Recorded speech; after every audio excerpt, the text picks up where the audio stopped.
3. The Law of Club and Fang.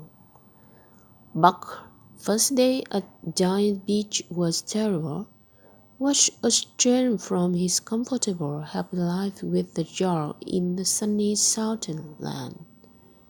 Here there was no peace or rest. There was only confusion and noise. There were danger everywhere because these dogs and men was not city dogs and men. They only knew the law of club and fang. Buck never saw dogs like this. They fought like wolves. He learned this by watching Curly. She wanted to make friends with a husky. The husky jumped on Curly and he tore her face from eyes to mouth.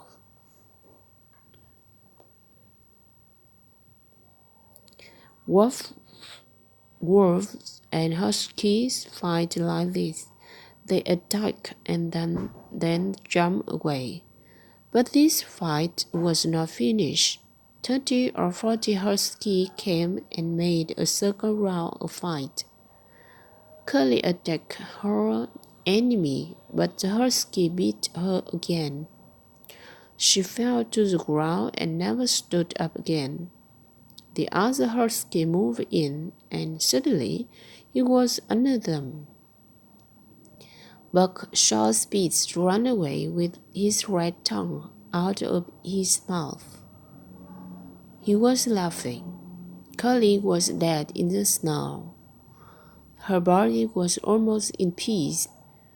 Buck often saw these signs in his dreams.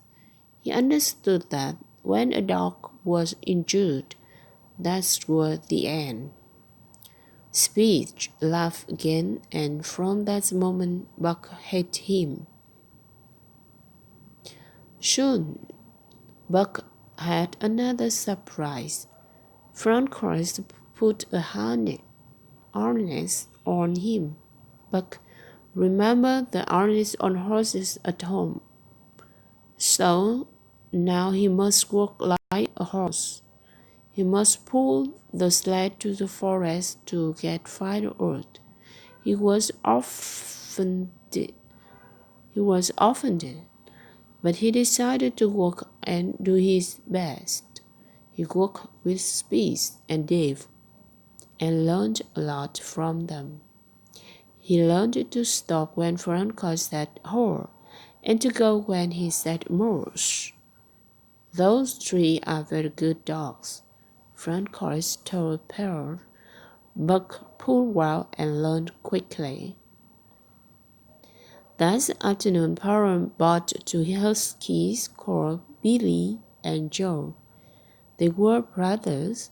Billy's were very friendly, but Joe was the opposite. In the evening, Pearl bought another dog called Soul Lake. He was an old husky with only one eye. He made no friends and wanted to be alone. Last night, Buck had another problem. Where could he sleep? Francois and Pearl were in that tent. When Buck tried to enter, they shouted angrily at him. It was terrible cold and windy outside. He tried to sleep in the snow, but it was too cold. Buck walked suddenly around the tent. He looked for the other dog, but he couldn't find them. Where were they? Buck was very cold and unhappy.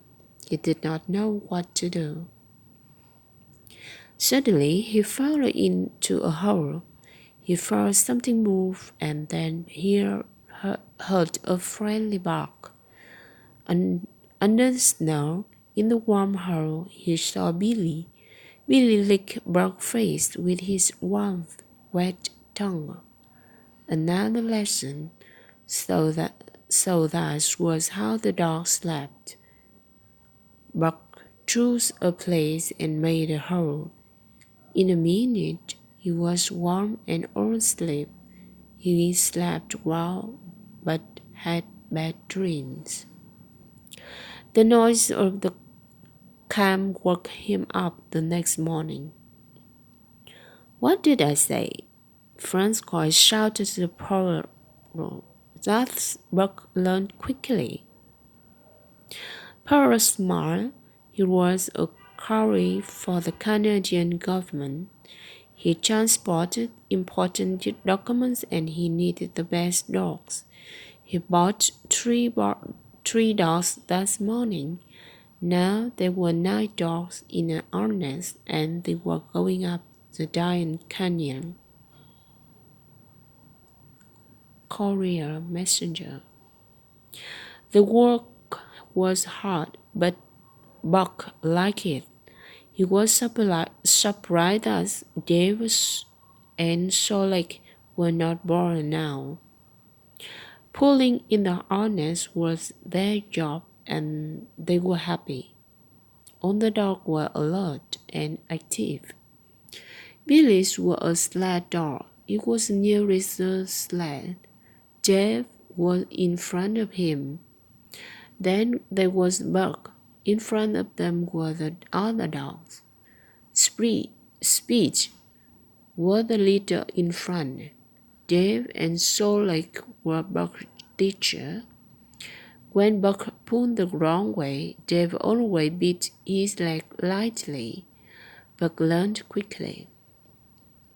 It was a hard journey up the canyon, through sheep camp and into the mountains. That night they came at Lake Bennett. Thousands of gold miners were there.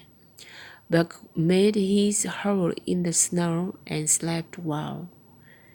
Very early the next morning, Buck and his team started pulling the sled again. That day, they traveled 40 miles on a good trail. But the next day, there was no trail. The dogs were harder and they traveled slowly. Poirot usually went in front of the dogs.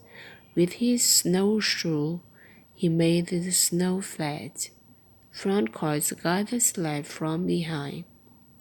Pedro was in a hurry. He knew all about ice and these were very important. In the fall, the ice was very thin. Day after day, Buck worked hard and pulled the sled. The dogs started before it was light and stopped in the evening after dark. They ate the piece of fish and went to sleep. Buck was always hungry.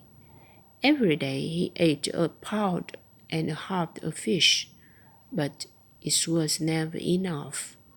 One day, he saw another dog corner pile steal meat from the parrot. Buck did the same next day and no one saw him. Buck was learning to live in the hostile Northland. In the Southland he never stole, but he was never hungry. In the Southland there was the law of love and friendship. The man with the red sweater taught him the law of club and fan. He learned to eat all kinds of food. He learned to fight and became very clever. He became stronger and more primitive. The natural force inside of him became alive.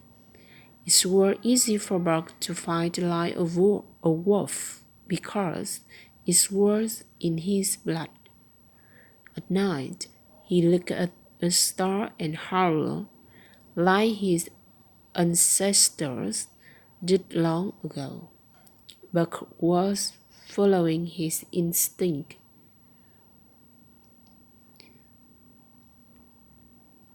Thanks for listening.